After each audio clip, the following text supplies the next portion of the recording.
In our last session, we completed a look at the biblical data supporting a dualistic view of anthropology. Today, I want to say something by way of a philosophical defense of dualism, interactionism. Rob Koons and George Beeler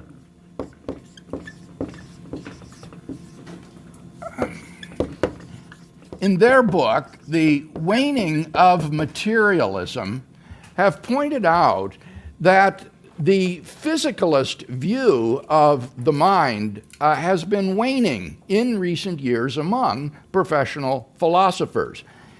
They're beginning to realize the many problems with a materialistic anthropology and are starting to move away from it. Now, in order to appreciate the problems that materialism faces, it will be helpful to draw some basic distinctions in the philosophy of mind. So, beginning with the mind, there are two fundamentally different accounts of the mind. One would be physicalism or materialism, and the other will be dualism. Physicalism holds that there is no immaterial constituent of human being, that human beings are simply material organisms. Now, physicalism comes in two versions. One would be reductive physicalism, and the other is non-reductive physicalism.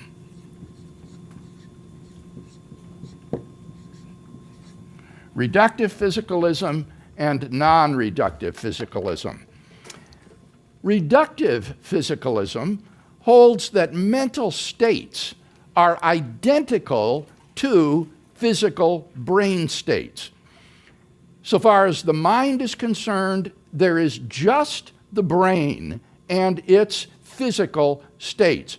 All of our supposed mental states are reducible to brain states. Now, by contrast, non-reductive physicalism holds that while the soul, or our mental states, are not reducible to the brain or to physical brain states, nevertheless, the soul is not a real thing. Mental states are mental properties that supervene on the brain states and are ontologically dependent upon them. So we can distinguish two types of properties in this regard. On the one hand, there are the physical base properties that are ontologically the ground of these higher supervenient mental properties. And once all the physical properties are in place, the claim is that the supervenient properties just automatically come along as part of the package. A good illustration of this sort of supervenience is the wetness of water. Water, as you know, is H2O, just hydrogen and oxygen. But neither hydrogen nor oxygen is wet, right? So when hydrogen and oxygen are combined as H2O, the property of wetness supervenes on the hydrogen and the oxygen. So the view of non-reductive physicalism is that all that really exists is the brain, but mental states or properties supervene on the material brain, somewhat in the way that wetness supervenes on H2O. Any causal powers of the water are not due to the supervenient properties. The causal powers are due to the underlying base properties of the oxygen and the hydrogen to cause and bring about certain things. Similarly, the causal properties of the brain are its physical properties, not its mental properties. Now, what might be said about these two forms of physicalism? Well, philosophy of mind is not my area of specialization. So let me draw upon the work of a very fine philosopher of mind, Angus Manouche.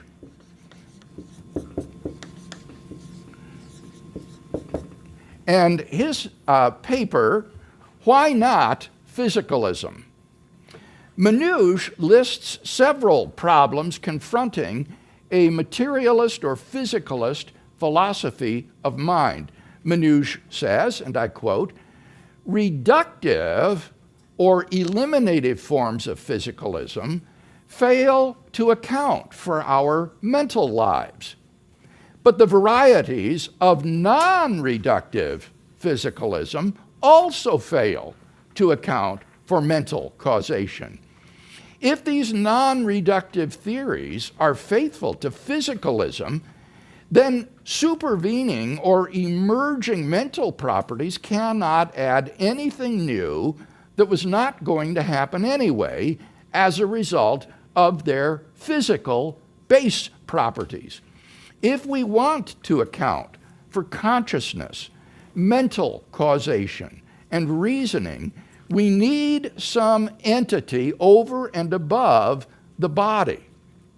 This entity must be simple, have thoughts as inseparable parts, persist as a unity over time, and have active power. That sounds like a soul, end quote. Let's break this paragraph down a bit. Here, Manouche distinguishes between two types of physicalism. First is reductive or eliminative physicalism. Reductive or eliminative versions of physicalism are increasingly unpopular. They just don't seem to account, as Manouche says, for our mental lives.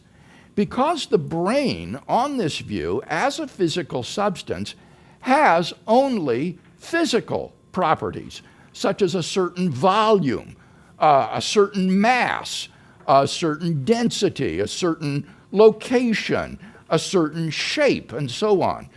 But the brain, on this view, doesn't have any mental properties.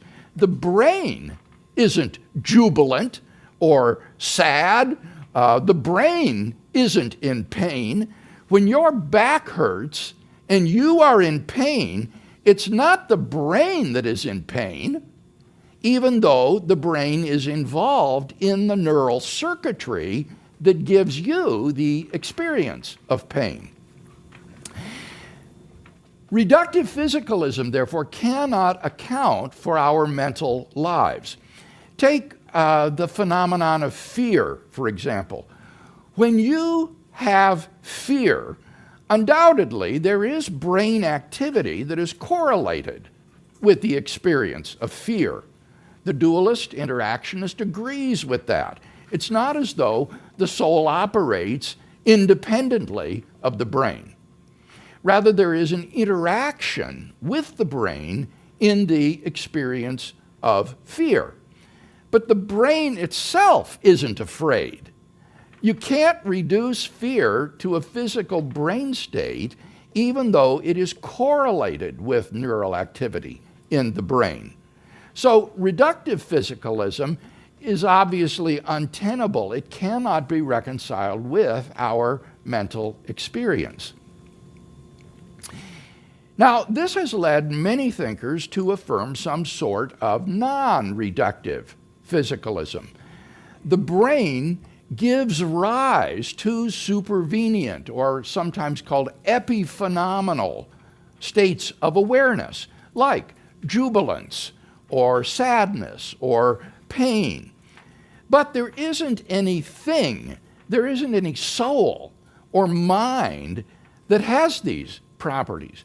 Rather, the brain is the only thing that really exists, and these mental states are grounded in the brain. Now, Manouche identifies a number of problems with this view. First of all, he points out that it's incompatible with self-identity over time. It's incompatible with self-identity over time. Think about it. The brain endures from one moment of time to another. The brain thus has identity through time, but its states of awareness don't endure from one moment to the next. There is no enduring self, no I, capital I, that endures from one moment to the next. This view of the self, or the I, is rather like the Buddhist view of the self. The Buddhist says that the soul, or the self, is something like the flame of a candle. The candle and the wick endure from one moment to the next, but the flame doesn't endure. There is a different flame at each moment of the candle's burning. Now, the flame exhibits a sort of continuity in that the candle doesn't go out while it's burning, but there isn't really any identity of the flame from one moment to another over time. And the situation is similar on non-reductive physicalism with states of awareness. Every state of the brain at different times has a different state of awareness associated with it, but there isn't any enduring self or I from one moment to the next. This leads a naturalistic philosopher like Alex Rosenberg to affirm the radical position that there is no enduring self on atheism. The existence of the self, he says, is an illusion. And so in his book, The Atheist's Guide to Reality, Rosenberg affirms, I do not exist. Similarly, it's an illusion that you are the same person who walked into class this morning. In fact, you are not the same person because there is no personal identity over time. So, if you do believe that you exist and that you are the same person who came into class this morning, then you ought to reject a non-reductive physicalist view of the self. Secondly, intentional states of consciousness don't seem to make sense on non-reductive physicalism. Intentional states of consciousness don't seem to make sense on non-reductive physicalism. The property of intentionality is the property of being about something or of something. For example, I can think about my summer vacation or of my wife. Physical objects don't have these sorts of intentional properties. The brain is not about something any more than a chair or this podium is about something or of something. It is only thoughts which are of something and so have aboutness or intentionality. But on non-reductive physicalism, there is no self, which has states of intentionality.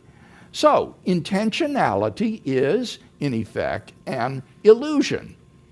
So again, Rosenberg bites the bullet, and he says, we never really think about anything. It's just an illusion that we have intentional states. He acknowledges that without intentionality, sentences aren't about anything, because a sentence is just a bunch of ink marks on a piece of paper and therefore not about anything. They are just meaningless marks.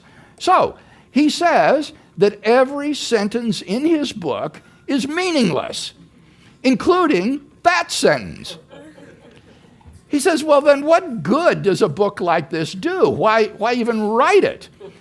His answer is that if looking at these ink marks on paper causes certain neural firings to take place in your brain such that your activity is altered, then the book will have achieved something. But of course, that achievement can't be Rosenberg's purpose in writing the book, because on his view, no one has any purposes for anything. I think at best he could say that he was determined to write it, and you are determined to react to it in the way that you do. But it's difficult to see here any sort of overarching purpose or significance to it. In any case, the denial of intentional states is not only contrary to experience. I mean, after all, we are thinking about Rosenberg's argument, aren't we? But this is actually self-refuting. For what is an illusion? An illusion is always an illusion of something. So an illusion is itself an intentional state. An illusion of intentionality is an intentional state. You are having an illusion of something. So the view that intentionality is merely an illusion is literally self-refuting and incoherent. So again, if you think that you ever have thoughts about anything or of something, then you ought to believe in the reality of the soul and to reject non-reductive physicalism. Thirdly, free will seems impossible to reconcile with either reductive or non-reductive physicalism. Free will seems impossible to reconcile with either reductive or non-reductive physicalism. On these views, there is no causal connection between the sequential states of awareness. Mental states are not causally connected. The only causality is purely on the physical level, and that is completely determined by the laws of nature and the initial physical conditions. So there just isn't any room for freedom of the will. So, on this view, again, free will is an illusion. You never really do anything freely. And that flies in the face of our experience of ourselves as free agents.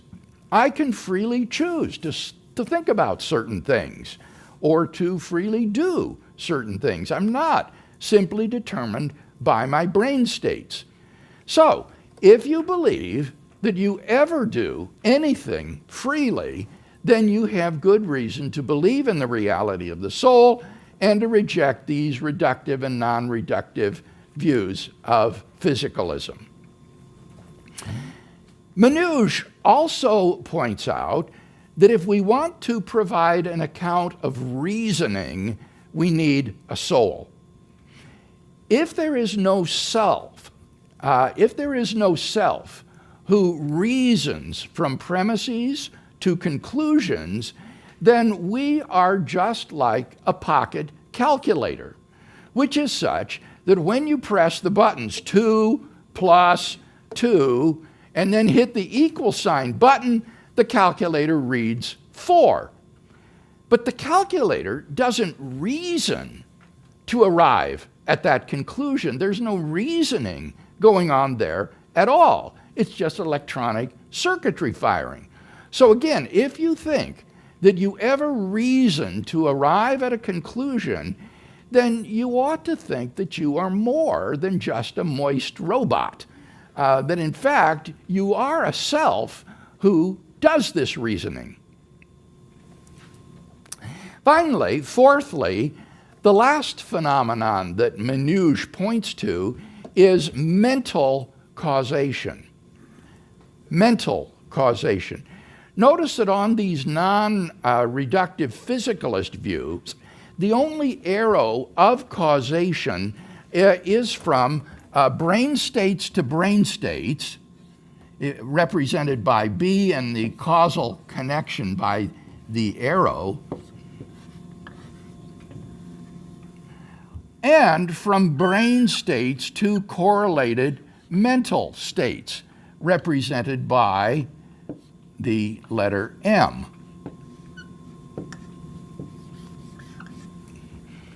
The only causation that exists among these states is from brain state to brain state and from brain states to the correlated mental states.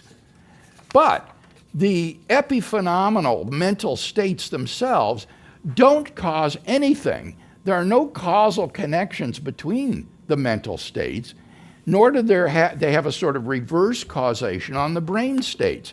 They are utterly causally impotent. So there is no return causality from states of awareness to the brain. Why?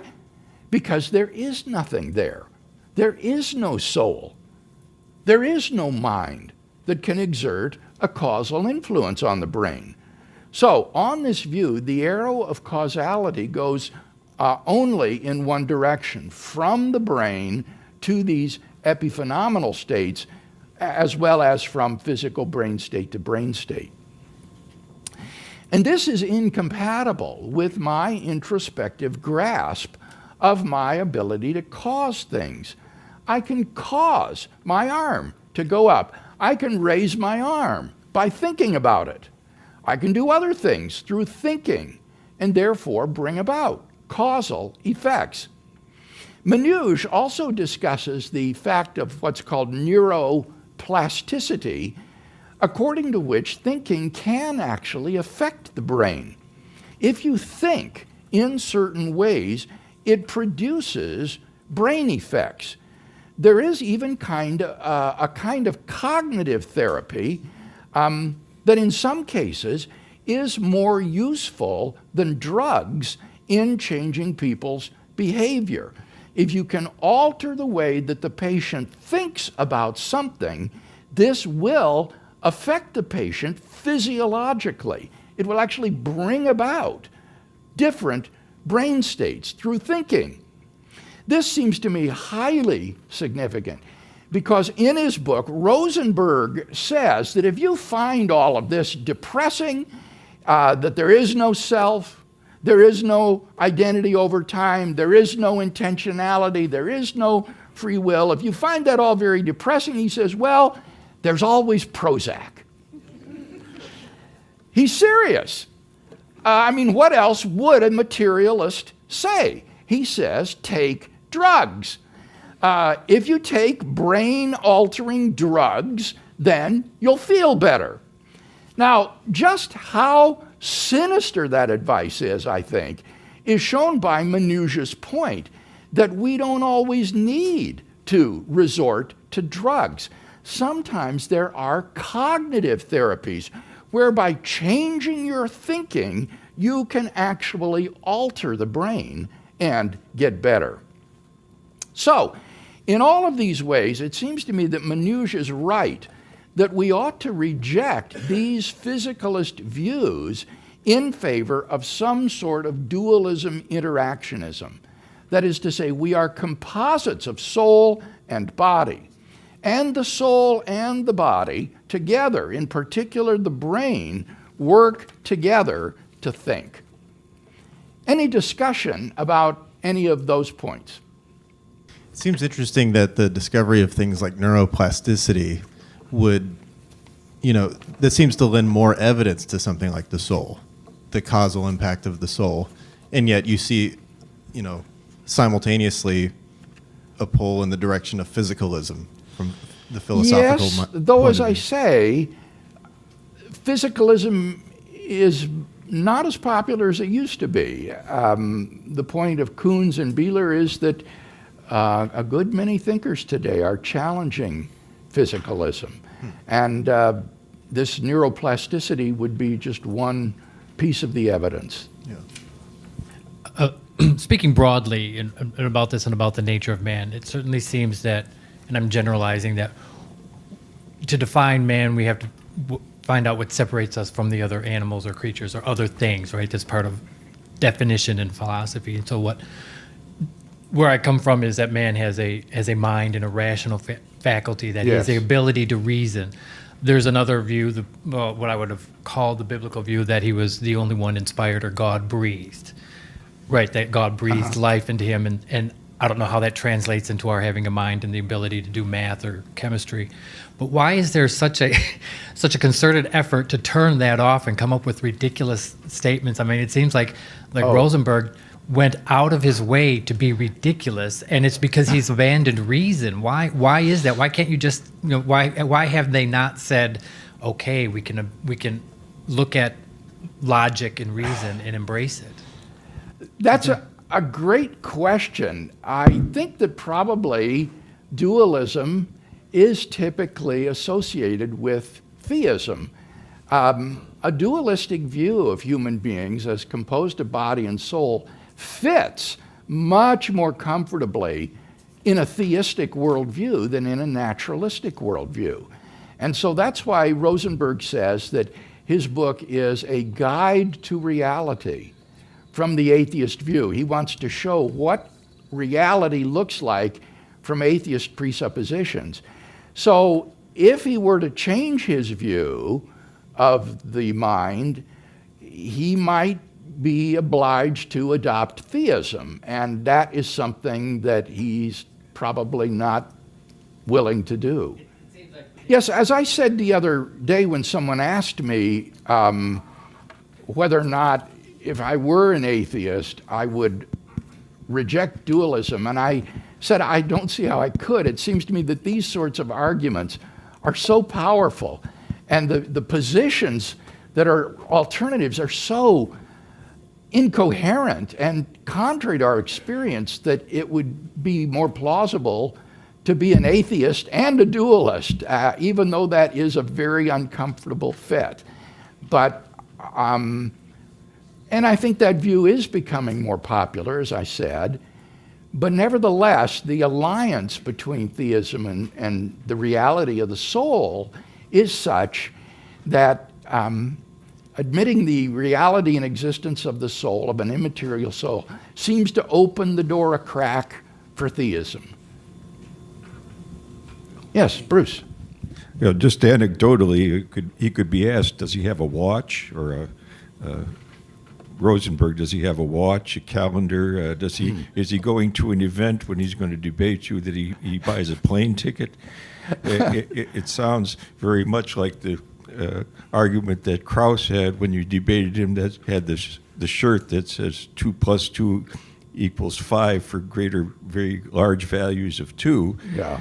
And I'm wondering if Arizona State paid him 80%, if he would consider that equal. Yeah, I think what several of you are underlining is the unlivability of this naturalistic worldview. Even if you come to the belief that we have no free will, that I never think about anything, indeed that I do not exist, you can't live that way.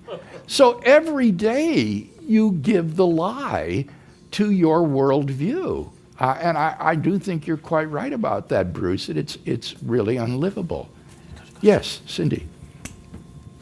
Where does that leave them? I mean, I know you could say if you're truly an atheist and you've totally embraced that, you're committed to that, you're a card-carrying atheist, and you realize that this is a materialistic viewpoint, right? That's part of it, I guess. And only thing that exists is physical. Where do they go with the realization of the mind? And I mean, you're saying it's becoming more popular to not be a materialist, right? Mm-hmm. That means then they have to have an alternative of recognizing the brain or the mind, and yet not lead that to the assumption of a spiritual realm. that could then, I Well, guess. that's sort of the compromise position of non-reductive physicalism, is they want to admit there are these mental states of awareness and Right. so forth, but they don't want to go all the way to say that there is therefore an Right. immaterial substance or soul that has these. And then they have all of the difficulties that attend that kind of halfway house. I think it would be better, as I say, for the atheist to just give up on physicalism and become a dualist, but then that opens the crack to theism, because if there can be these finite, Yeah. immaterial substances, mental substances, minds, connected with these bodies, well, What then does that why mean? couldn't there be an unembodied mind who is the creator and designer of the universe? So the atheist you debate basically just leave it as we don't know, or do you understand? I know No. you debate a lot of atheists, and I'm just curious because they have a following that is extensive, and it seems to me questions would arise that they need to have some sort of answer for. I usually don't debate these subjects because, as I say, this isn't my area of specialization, but it did come up in the Rosenberg debate that I had at Purdue University, and I faithfully represented his positions here this morning. And if you go on YouTube, you can see that debate and his floundering, I think, to try to defend his naturalism as well as to offer any good critique of theism. Bruce mentioned Krauss. In our dialogues in Australia, what Krauss affirmed was that there is no free will, that we're just determined to do everything by physical causes. But he said those physical causes are so complex that we have to act as though we have free will, because I could never predict what you're going to do tomorrow based upon physical causes. They're too complex.